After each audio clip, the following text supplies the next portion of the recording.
hacia la espalda, ¿no? La patología del dolor. Luego vemos que esta es una enfermedad inflamatoria de inicio muy rápido que causa dolor abdominal muy intenso y disfunción de múltiples órganos, ¿no? Que puede conducir a la necrosis pancreática y a falla multiorgánica. Y tiene una mortalidad de 1 a 5%. En general, la epidemiología vemos que en general la mayor cantidad de hepatitis son leves, hasta un 80%, se limitan solas, no progresan a más. Solamente el 15 al 20% son moderadamente graves a graves, con falla multiorgánica, con una mortalidad de 20 al 40%. Luego tenemos que la principal causa es la litiasis vesicular, la segunda es alcohólica y la tercera es hipertrigliceridemia. También dentro de la causa obstructiva tenemos que es la biliar, pero también hay que pensar en otros parásitos. Por ejemplo, puede haber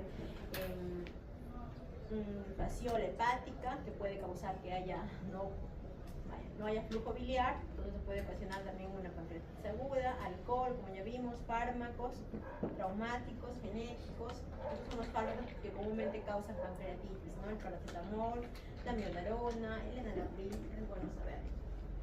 Para esta patología hay que tener en cuenta tres cosas, ¿no? Uno, que es la precarga, ¿no? Toda la presión con la que viene la sangre, tenemos que tiene una buena función pulmonar, sabemos que la función renal, cerebral y pulmonar nos van a dar la falla de los tres órganos, ¿no? Para los criterios de Atlanta. Y tenemos que tener en cuenta si hay alguna alteración en estos puntos, se va a producir la pancreatitis. Vamos a ver qué es lo que pasa. Por ejemplo, en la primera, por decirlo así, esta es la pancreatitis no moderadamente severa, es la liga de la hipovolemia, cuando ya hay náuseas, vómitos, o sea, un aumento de presión. Entonces, ¿qué es lo que hace? Comenzamos a tener hemoconcentración y esto comienza a causar daño a nivel renal, a nivel cerebral, porque disminuye la urea, aumenta la urea, disminuye la cantidad de orina. ¿Y qué es lo que sucede en este momento? Hay un síndrome de renalidad capilar, o sea, toda la sangre va a comenzar a llegar a formar colecciones, a hacer secuestros extrapancreáticos, ¿no? Entonces, es la liga de la hipovolemia, que es donde actúa mucho la hidratación, ¿no? Es bueno entenderlo, ¿por qué? Porque si acá hidratamos adecuadamente, vamos a hacer que en cierta parte no avance más y la pancreatitis no llegue a ser con falla de múltiples órganos. Entonces, en esta fase de la hipovolemia, donde tenemos una permeabilidad capilar incrementada.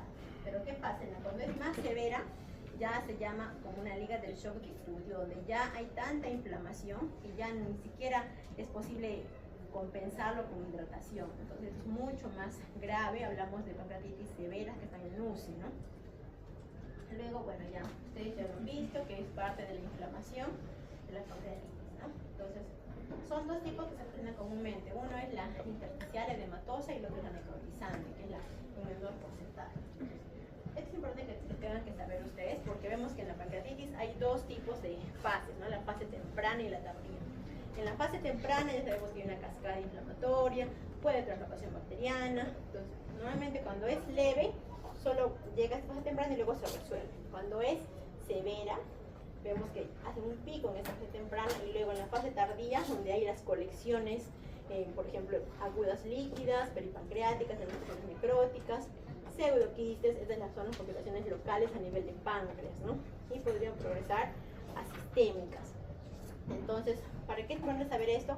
Porque durante la primera fase temprana no hay infección de estas colecciones. Recién en la segunda fase, en la fase tardía, que hablamos a partir de la primera, segunda semana, hay las infecciones. Es por eso de que no se justifica dar antibióticos en la fase temprana, ¿no? ¿Por qué? Porque todavía no tenemos infección. Luego, bueno, los criterios diagnósticos sabemos que es mediante la Atlanta, que son 2 de 3 criterios. Uno es el dolor abdominal agudo en epigástrico, que ya saben, el cinturón, que se radia la espalda, acción náuseas y vómitos, ¿no? Y puede haber en el examen físico estos signos que son raros, son patognomónicos, pero son raros, no son frecuentemente encontrados, ¿no? El signo de Cullen y el signo de Grey-Dark. Sabemos que el diagnóstico requiere aumento de enzimas pancreáticas más de 3 veces el valor normal, ¿no? Y en la ecografía puede haber diagnóstico que puede ser páncreas edematoso, puede haber líquido libre, puede haber colecciones, ¿no? Y en caso de que no salga nada en la ecografía, se puede tomar una tomografía, pero a partir de las 48 horas, ¿ya? Entonces, 2 de 3 es el diagnóstico de pancreatitis. Acá tienen otras causas de pancreamilasa elevadas, que no necesariamente son pancreatitis, ¿no? Para que lo revisen después. Vemos que en las imágenes, ¿cuál es el estudio que nos ayuda más? Primero es la ecografía. ¿Por qué? Porque acá podemos determinar que no haya cálculos en la vesícula, que es la causa más frecuente de pancreatitis. Después, ¿en qué nos ayuda la tomografía? Nos ayuda en caso de que el paciente no vaya bien, tenga una mala evolución, en caso en que yo haya descartado que sea biliar, que haya descartado que sea alcohólica, puede haber una tercera causa que puede ser, además de los triglicéridos, un cáncer en cabeza de padre que puede debutar con dolor, con náuseas, vómitos. Nos ayuda en ese caso la tomografía. Y como vemos, es bastante sensible y específica, ¿no? Y también la resonancia, en quienes indica como una colangioresonancia en caso de que haya cálculos, haya obstrucción a nivel de colédoco, ¿no? Y también nos ayuda para definir si las colecciones peripancreáticas es solo necrosis o son líquidos. También ayuda para eso la resonancia magnética de páncreas. Entonces, ¿cómo decimos si es severa o es leve? Tenemos los diagnósticos, por ejemplo, tenemos los clásicos, que es Ranson, Apache, Glasgow, los, bueno, ya no tan nuevos, BISAP, el HAPS, el Glasgow, IMRI, también tenemos esos tres diagnósticos. Y los más simples de hacer que tienen a la mano, tenemos el SIRS, tenemos PCR, hematocrito y el BUM.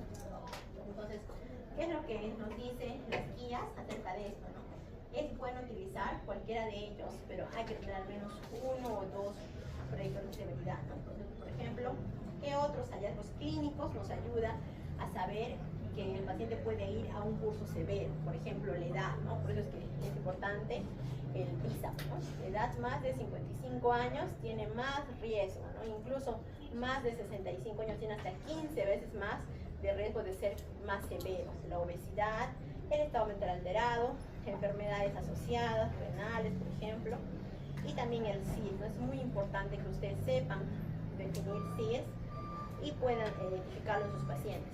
Otro, por ejemplo, el BUM. El BUM está más de 20, igual es un hallazgo que nos habla de severidad. El hematocrito más de 44, la creatinina y la radiografía de tórax, infusiones pleurales, infiltrados pulmonares. Entonces, eso nos ayuda para determinar si es severa la pancreatitis. Luego, tenemos cómo clasificamos la severidad mediante este score modificado de Marshall, que nos habla de la disfunción orgánica múltiple. Entonces, este es en la tablita. Si un órgano o sistema logra más de 2, es falla orgánica. Acá tenemos 3 órganos: pulmón, dijimos riñón y cardiovascular. Entonces, ¿cuándo decimos que es leve la pancreatitis? Cuando no hay ninguna complicación local, es decir, no hay líquido peripancreático, no hay necrosis y tampoco no hay insuficiencia orgánica. Entonces, en este caso es leve. ¿Cuándo es moderada? Cuando hay falla orgánica pero transitoria, que se recupera a las 48 horas. O cuando haya una complicación local, ¿no? Entonces, digamos, no hay falla de órganos, pero hay una colección líquida peripancreática, eso ya es moderadamente severo, ¿ya? Entonces, ¿y cuándo es severo? Cuando ya la falla de órgano es más de 48 horas y o hay complicaciones locales, ¿ya? Entonces, es una pregunta de examen, ¿ya? La definición, ¿cuándo es leve, cuándo es moderadamente severo? Entonces, eso tienen que memorizarse.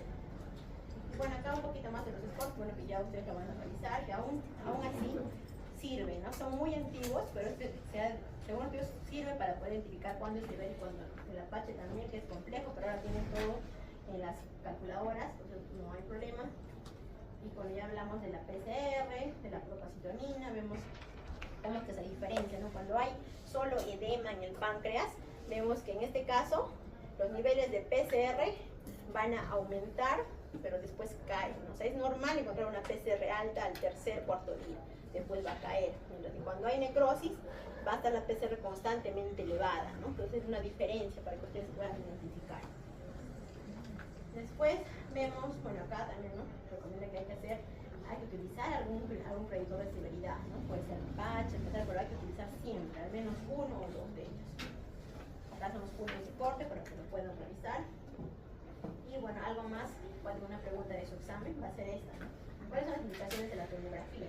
Uno, cuando el diagnóstico es poco claro. Otro, cuando tengamos factores de severidad que nos diga que va a ser una pancreatitis muy severa. Otro, que haya falla en el manejo conservador, haya un deterioro clínico. ¿Y cuándo se hace? Recién a partir de 72 horas. ¿Por qué? Porque recién ahí aparece la necrosis y las complicaciones.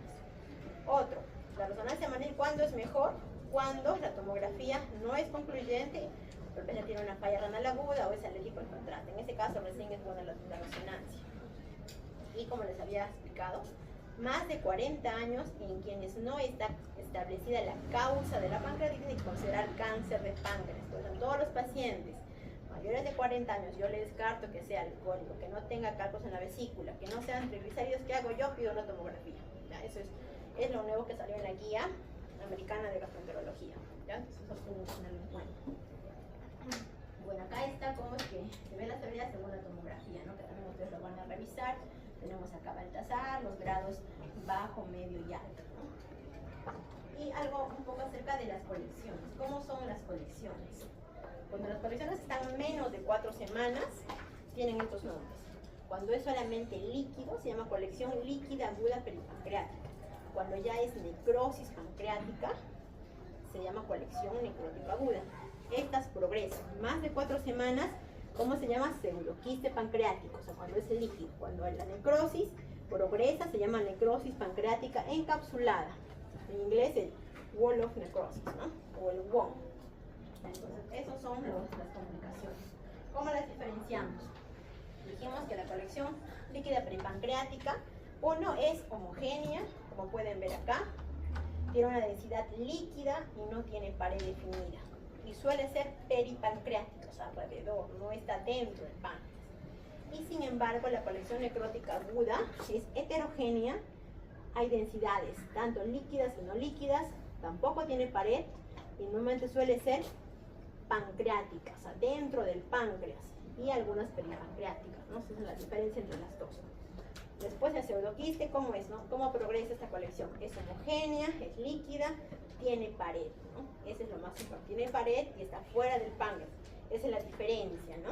Vamos a ver entre lo que es líquido, entre lo que es necrosis. La necrosis, sin embargo, es heterogénea, es densidad líquida y no líquida, tiene pared, es pancreática y peripancreática, o sea, dentro del páncreas y fuera.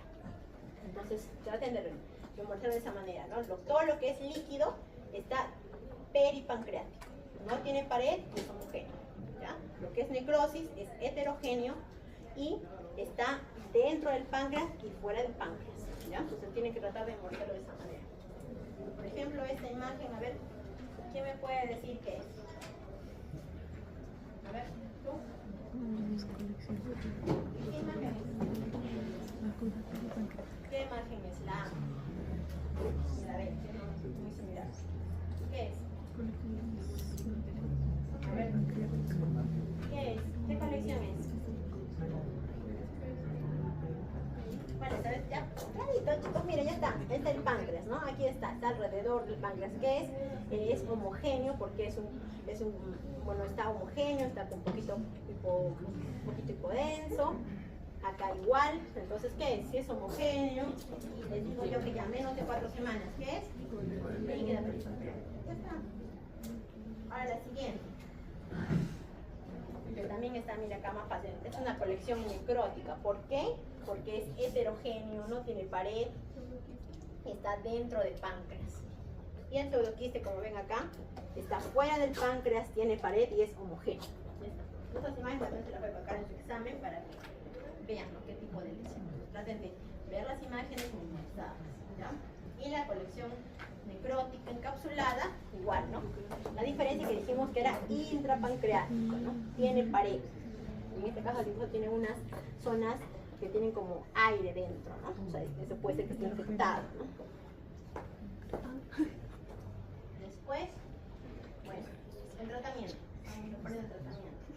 ¿Cuáles son los pilares? Uno es la crioterapia, la analgesia, la nutrición y la prevención. Entonces, ¿cómo enfocamos una pancreatitis? Es importante determinar cuál es el día cero. ¿Cuál es el día cero? Es el día en que se inicia el dolor. O sea, digamos, el paciente vino, digamos, el día de hoy y me dice que empezó el dolor más intenso hace 2 días. Ese es el día cero. Tienen que tener en cuenta eso. ¿Por qué? Porque eso nos ayuda para la hidratación, ¿ya? Entonces es el día cero. Entonces las horas doradas se llaman a las primeras 72 horas. ¿Por qué? Si en ese tiempo yo no manejo adecuadamente al paciente, el paciente va a ir mal. ¿Ya? Entonces tienen que ustedes tener en cuenta eso. Otro.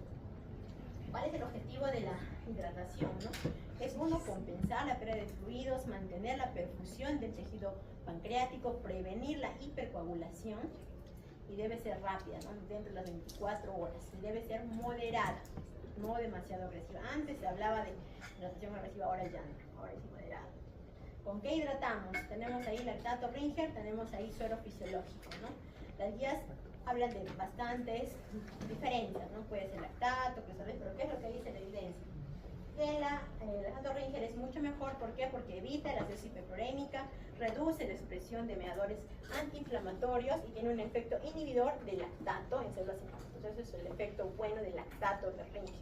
Por eso es que preferimos este medicamento, el lactato de Ringer.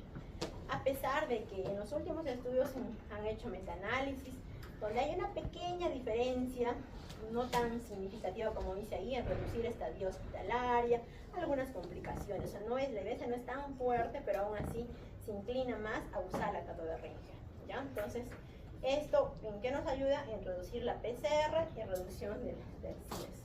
Entonces, según la fisiopatología, como les había explicado, cuando es leve no importa mucho que hidraten tanto. ¿Por qué? Porque ahí todavía no ha habido hipovolemia. Entonces, en este caso, no es tan importante la hidratación, pero cuando es severa o moderadamente severa, ahí es donde es importante, porque ahí hay hipovolemia, ahí hay secuestro de líquidos, o sea, ahí tenemos que hidratar adecuadamente. Entonces, por eso es que en la leve, como no hay nada de esto, es un bajo requerimiento de fluidos. Miren, de acá, sí, aquí hay que hidratar con todo, ¿ya? Entonces, ¿cómo es que hidratamos? Por ejemplo, acá tenemos, ¿no? En las primeras 48 horas a 72 horas. Y está dirigida por cada paciente, ¿no? No es lo mismo hidratar a un paciente con falla renal o un paciente cardíaco, hay que tener mucho cuidado en ellos, ¿no? Entonces hay que hidratarlo según objetivos, ¿no? Entonces, ¿qué es lo que dicen las guías, no? Cuando el paciente está en shock, debe ir 10 mililitros en bolo y luego 1.5 mililitros kilo hora. ¿Qué dice su guía de salud? Dice 150, 600. Dependiendo del examen de salud, puede que les lleve esa pregunta, ¿no? Esa es la diferencia. Entonces, normalmente lo que dicen las guías, lo que dice su guía de salud, ¿no? Esa cantidad. Después, ¿qué objetivos? ¿Qué tengo que lograr con la hidratación?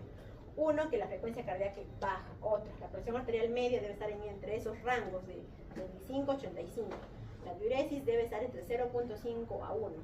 ¿Qué tiene que pasar? Tiene que bajar el hematocrito para que yo lo haga adecuadamente, ¿no? Tiene que bajar la urea, ¿no? Tiene que estar normal la creatinina. Si hago todo esto, estamos hidratando adecuadamente. Otra cosa que pueden también hacer es medir la presión venosa central. Es otro tipo de estudio para ver si estamos hidratando adecuadamente. Acá tienen un resumen. Este es un estudio a nivel internacional que se hizo multicéntrico, doble ciego, donde se hizo, se llama el estudio Waterfall, ustedes lo pueden buscar, que acá nuevamente nos comentan, ¿no?, cómo hay que hacer. Si el paciente viene con hipovolemia, damos en bolo. Si no está hipovolémico, a esa dosis, 1.5 mililitros kilo hora. Pasa el tiempo, 12 horas. Si el paciente ya no tiene dolor, o el dolor es menos de 5 en una escala sobre 10, el paciente debe de comer. Y seguimos con la hidratación, seguimos a la perfusión de 1.5 mililitros kilo hora, según si es que está con sobrecarga de líquidos, que ustedes ven buscan todos esos signos, bajamos. Si es que no hay sobrecarga, seguimos. Si es que hay hipovolemia, aumentamos la hidratación. Entonces ahí está lo que hay que hacer según ambos escenarios, ¿no? Entonces tienen que tener en cuenta todo esto. Sería bueno que lo tengan, incluso nos dice que sería bueno pegar esto, ¿no?, en los lugares de hospitalización, porque a veces no se cumple esto, no se hace esto. Ya los que han votado conmigo nos dice que en realidad no se ha visto que cumplan exactamente esto que debería hacerse, ¿no? Ya se ha demostrado, se ha hecho estudios, ya deberíamos cumplir. Para eso son los estudios. Otro, ¿cuándo damos de comer al paciente? Se recomienda por vía oral. En caso el paciente sea una leve, hay que darle cuando ya el dolor haya bajado o no haya dolor, como vimos en el algoritmo, hay apetito. ¿Con qué se da? Con dieta blanda, hipograsa o sólida. No se recomienda la dieta líquida amplia y luego seguir progresando, eso ya no está recomendado. Debe de frente a dieta sólida. En caso de pacientes en nutrición enteral, o sea, pacientes que el dolor persista, la PCR sigue incrementando, hay mucha necrosis, entonces en este caso, ¿qué hacemos? Nutrición enteral. Debe ser temprana, dentro de las 24 a 72 horas. Puede ser por vía nasogástrica o nasoyunal, es igual. Pero ¿en qué casos es buena la nasoyunal? En caso de que haya vómitos persistentes o haya una compresión extrínseca en duodeno. ¿Por qué? Porque puede haber una colección necrótica aguda, que esté, o puede ser una colección líquida peripancreática que comprime duodeno, pues si le colocamos solo nasogástrica, va a vomitar. Entonces, en este caso sí se le puede colocar una nasoyunal, solo en estos casos. ¿Ya? Esa también es pregunta de su examen. ¿Y con qué se va a nutrir? Por ejemplo, que tenemos algo hiposmolar, tenemos el isosmolar, perdón, el osmolar, ¿no? Que lo tenemos en todos los hospitales a disposición. ¿Ya? Después, la parenteral, solo en caso de que no puedan ingerir nada por la vía oral o enteral, ¿no? Pero tiene efectos secundarios que provocan más alocación bacteriana y mayores infecciones. Entonces, en su guía de salud dice esto: en la no severa, nutrición enteral temprana, dentro 24 de 48 horas. En la severa debe ir la nutrición enteral 24 a 72 horas, o sea, no hay que retrasarlo, pero acá le ponen un poquito más de horas que en ese se dan cuenta, ¿no?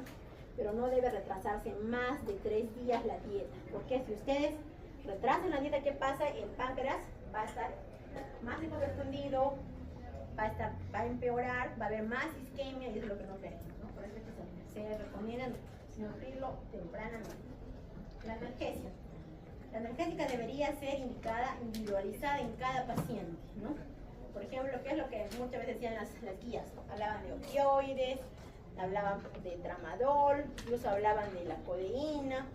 Ahora se recomienda que puede ser cualquiera de estos, siempre y cuando que el paciente le calme el dolor. Por ejemplo, ustedes ven en hospitales colocan metamizol, y va bien con eso, seguimos con metamizol.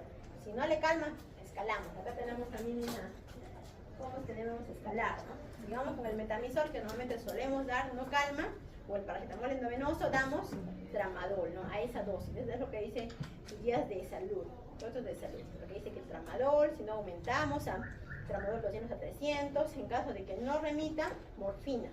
Si no calma, peptina. Entonces es la escala del dolor. Después, los antibióticos no están recomendados, ¿no? Solamente en casos de infección sospechada. ¿En quiénes? En que aquellos que tengan, por ejemplo, en la tomografía gas, en la colección bacteremia o deterioro clínico, ¿no? No se recomiendan antibióticos profilácticos. Es lo que nos dice la guía. No está recomendado. Antes se recomendaba pulsar las colecciones para hacer una punción, aspiración con aguja fina. Ahora ya no se recomienda esto. Solamente se recomienda cuando haya signos de infección. ¿Y qué antibióticos hay que elegir? Aquellos que tengan buena penetrancia pancreática, como cuáles, por ejemplo, los carbapenémicos, las quinolonas, el metronidazol. Luego tenemos también el tratamiento de la hepatitis aguda necrotizante debe ser escalonado igual, y debe ser antibiótico siempre y cuando haya signos de infección, y debe ser un enfoque multidisciplinario. ¿Cómo manejamos en caso de que haya pancreatitis aguda asociada a colangitis? Cuando haya colangitis, la indicación es CEPRE, sin duda alguna, ¿no? Dentro de un periodo menor a 24 horas. En caso de que haya pancreatitis, pero no haya una colangitis, solamente haya una pancreatitis con predictores de obstrucción biliar, ahorita los vamos a ver. En este caso, la indicación no es hacer CEPRE urgente, no puede ser CEPRE en unos 2 a 3 días. Igual, cuando haya pancreatitis aguda pero sin predictores de obstrucción biliar, también no se recomienda hacerlo urgente. Entonces, en quienes, por ejemplo, es urgente cuando es una pancreatitis aguda menos de 24 horas. Cuando haya obstrucción, que esto, por ejemplo, puede ser con bilirrubinas un poquito altas, colédoco en 6 a 8, en ese caso se podría hacer, pero hasta en 3 días, ¿no? En caso de que no haya obstrucción, no se hace CEPRE. Esa es la indicación. Las complicaciones locales, ¿cómo se las tratamos? Pseudoquiste, manejo conservador. Si es que es muy grande, más de 4 centímetros, o haya dolor o cause obstrucción o infección, se hace drenaje endoscópico o percutáneo. Colección necrótica aguda es igual, ¿no? Manejo conservador. En caso de que no mejore o haya infección, ahí es donde se drena, se colocan los drenajes percutáneos. La base encapsulada, en caso de que haya complicaciones, igual se hace el tratamiento igual mediante vía primero percutánea, endoscópica o quirúrgica, ¿no? Se hace el manejo escalonado. Entonces, en general podemos decir que las hemorragias agudas severas se debe hacer una reanimación controlada con cristaloides, no se recomienda antibióticos. El manejo de dolor puede hacerse con opioides según como lo has indicado, pero también es importante saber que si que le calma con el paracetamol, que no se coloque paracetamol, no se le recomienda colocar más, ¿no? El drenaje biliar por pero solo cuando es con colangitis. Rápidamente vamos a ver un casito clínico. Es un varón de 54 años, persona que acude por urgencias, por dolor abdominal, intervención brusca en las 24 horas, dolor típico, ¿no? Cinturón, con vómitos, no hay fiebre, pero tampoco hay escalofríos que la tritona. Entonces, en este caso, salvo antecedentes de cólicos biliares a repetición, pendiente de colectomía electiva y no toma nada de medicación abierta. Entonces, el examen físico, la presión está alta, 160-100. Frecuencia cardíaca 100, frecuencia respiratoria de 14. Hay buen nivel de conciencia, orientado, colaborador. A la auscultación cardíaca es anormal, salvo ciertos crepitantes en ambas bases pulmonares. El abdomen es blando, doloroso, en epigastrio. Hay defensa voluntaria, no hay peritonismo, Murphy negativo, Bloomberg negativo. No hay edemas. Se le hace exámenes. Radiografía de tórax, hay un mínimo de derrame pleural bilateral. Analítica de orina hay normal. Analítica de sangre, vemos que hay leucocitosis, 16.000 leucocitos. La orina elevada, 1.2. La urea en 60. Amilasa elevada, 1200. LDH también. Enzimas hepáticas un poco elevadas. La PCR2 en ecografía. Hay páncreas edematoso con líquido libre en flancos, microlitiasis de vesícula biliar, paredes de vesícula adelgazadas, Murphy ecográfico negativo. De biliar no dilatada. En este paciente, memoricen, paciente de 54 años, viene con la frecuencia cardíaca más de 100, leucocitosis. Entonces, ¿cuál es la respuesta correcta? 1. Lo primero que tenemos que hacer que es calcular algún score pronóstico, ¿no? En este caso estamos haciéndolo con visa. Entonces, ¿ante qué paciente estamos? Ya, entonces tenemos una hepatitis aguda. Ya, 1. Hay que calcular el visa. El visa, ¿qué contiene el visa? A ver, si alguien, derrame pleural, edad, bueno, la zona de la conciencia. ¿Qué más? Boom. Pues en este caso, ¿cuál es el puntaje del BISAP en este paciente? Porque según eso es nuestras respuestas, ¿no? Un BISAP 2 a la llegada, debe ingresarse el paciente en dieta absoluta, realizando dieta lo antes posible, asociando antibioticoterapia de amplio espectro. Ya sabemos que antibioticoterapia no, entonces ya, esta alternativa la rechazamos. La siguiente, a ver, la primera. ¿Qué les parece la primera? A ver, respondan, ¿cuál es la alternativa para ustedes? El BISAP. A ver, pues, la clave es el BISAP. ¿Cuánto de BISAP tiene este paciente?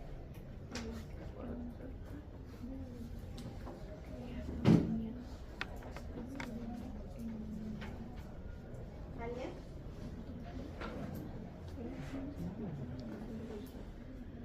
¿Alguien tiene la respuesta? Vamos a retroceder ya rápido. Primero le dijimos la edad, 54 años. Luego tenemos frecuencia cardíaca 100. Vemos que hay derrame pleural. Para la vista tenemos derrame pleural, el boom, hasta la creatina de la urea. Entonces tenemos el puntaje, ¿cuánto? ¿Ya la tienen? ¿Cuánto tienes? ¿Cuántos?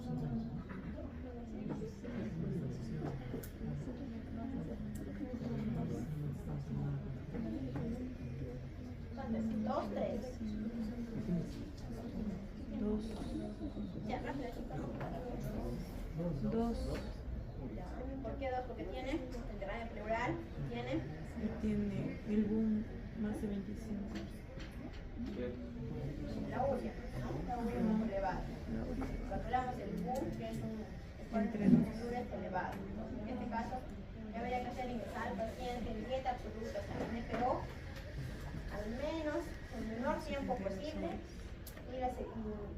necesitar exámenes, ¿no? O sea, según la evolución clínica sería exámenes. Pero bueno, en este caso, ¿por qué no estaría bien esto? Porque acá dice en dieta absoluta al menos es mucho, ¿no? Dijimos que tiene que ser menos tiempo, entonces por eso descartamos esto, solo nos quedaríamos con esto. O sea, hay algo que han calculado mal en su visa. Entonces, su visa 3 y debe ingresarse en dieta absoluta el menor tiempo posible y según la evolución se optaría por una tomografía. O sea, no se indica tomografía a todos, según la evolución, depende mucho de eso, ¿ya? Pues si este paciente evoluciona favorablemente desde el punto de vista clínico, con lenta instauración de la dieta, aumento de la hiperfasia aguda, en la analítica se encuentra de 48 horas más leucocitosis, creatinina baja un poco, está en 1.2 a 0.98, enzimas hepáticas mejora, la bilirrubina 0.9, PCR en 340, ha subido bastante, la proteína en 0.05 y tiene fiebre de 38 grados, sin escalofríos. Hay un dolor abdominal que está controlado. En este caso, ¿cuál es lo falso? ¿Qué haríamos con un paciente así? A ver, ¿alguien tiene una idea?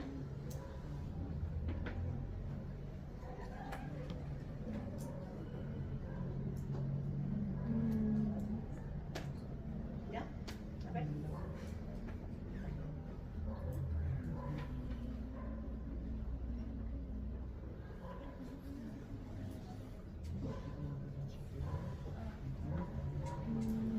Buena respuesta. Vimos que estaba haciendo fiebre, ¿no? Estaba haciendo fiebre, había dolor que está controlado. Entonces, en este caso, ¿qué es lo que haríamos? Ya bueno, vamos descartando, chicos, el frente. La bilirrubina está normal, entonces siempre nada que ver.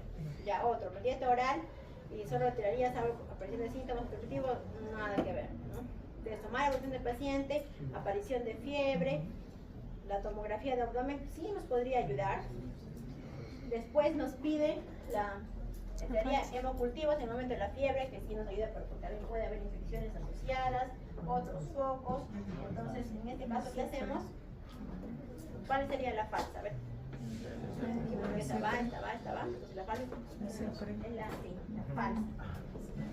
¿Qué hacemos? Hacemos cultivos si tiene bacteremia por estafilococo aureus y que responde al antibiótico luego de 10 días al antibiótico de hidroxicilina y retirar la vía periférica glifosado. Después la tomografía 72 horas objetivo pancreatitis aguda necrotizante con 50% de parénquima pancreático necrosado, grado E de Baltasar, con colecciones líquidas asociadas peripancreáticas y a distancia. Se inicia pancreatina, que es creón, a esa dosis de 50.000 unidades con las comidas principales, pero el paciente comienza en torno al día 14, saciedad precoz, dolor abdominal postprandial, se realiza otra tomografía a los 16 días y se observa esta imagen.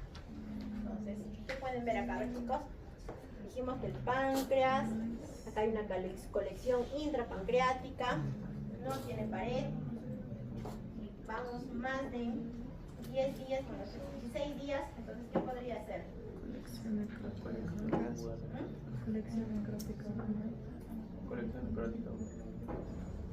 Colección necrótica aguda. ¿Ya? Una colección necrótica aguda. Entonces, esta colección necrótica aguda está causando un síndrome compresivo de zonas intestinales, por lo que no decantaríamos por un drenaje mínimamente invasivo, ¿no? Entonces, esa es la respuesta, ¿no? Una colección necrótica aguda. ¿Ya? ¿Para qué ver más? Está claro que es una colección necrótica aguda. Entonces, el paciente, ¿qué se le hace? En un drenaje percutáneo de la colección necrótica aguda, se drena un líquido ceroso no purulento. Se manda a microbiología, no se aísla ningún germen. Después el paciente evoluciona de forma favorable durante los días siguientes, 10 días, en grado de alta, con mejora clínica, con práctica, normalización de los retornos de fase aguda y tolerancia oral completa. Viene el consultorio externo y le hacen una nueva tomografía de la tasa fecal analítica de sangre completa, incluido insulina, péptido C y hemoglobina glicosilada. No obstante, el paciente acude nuevamente al servicio de urgencias luego de 5 días después por vómitos, intolerancia oral. Se realiza una nueva tomografía y se observa lo siguiente. Ya observan acá. Una colección. Un quiste, ¿no? Es un quiste. Un quiste es pancreático. Pero dijimos ya estamos más de 16 días, más 10 días, llevamos 26 días, más esto lleva más de un mes. Entonces, ¿qué piensan? ¿Qué piensan de ese nuevo quiste que ha aparecido, que no estaba? Entonces, tener en cuenta que la tomografía previa al alta, realizada 6 días antes del reingreso, no habían estos hallazgos. ¿Qué prueba complementaria realizaría al paciente una vez ingresado? ¿Por qué sospechan? Dijimos que el paciente tuvo colecciones líquidas peripancreáticas, tuvo una colección necrótica, se ha drenado, se resolvió, pero ahora hay algo nuevo. Entonces, ¿qué nuevo puede estar pasando? A ver. Pero si no ha habido una colección líquida, ahora muy pequeña. O sea, se forma poco a poco. O sea, es chiquito y va creciendo, ¿no? Tiene un proceso. En este caso no ha pasado eso, ha sido algo brusco. ¿Qué puede ser? ¿A alguien se le ocurre algo? Es una disrupción del conducto Wirsung. El conducto Wirsung ha habido disrupción, entonces toda la secreción pancreática ha salido y ha formado ese quiste. Entonces, ¿eso cómo confirmamos? Con una colangioresonancia y resonancia de páncreas. Ahí podemos ver. ¿Tienes alguna pregunta, chicos, con respecto a esto? Disrupción del hueso, ¿no? Acerca del manejo, va a haber scores, al menos los más comunes, por ejemplo el BISAP, tienen que luego memorizarse el score, porque luego va a hacer su primer examen. Voy a colocar una imagen para que vean qué tipo de complicación del páncreas es, entonces tienen que revisar bien esto.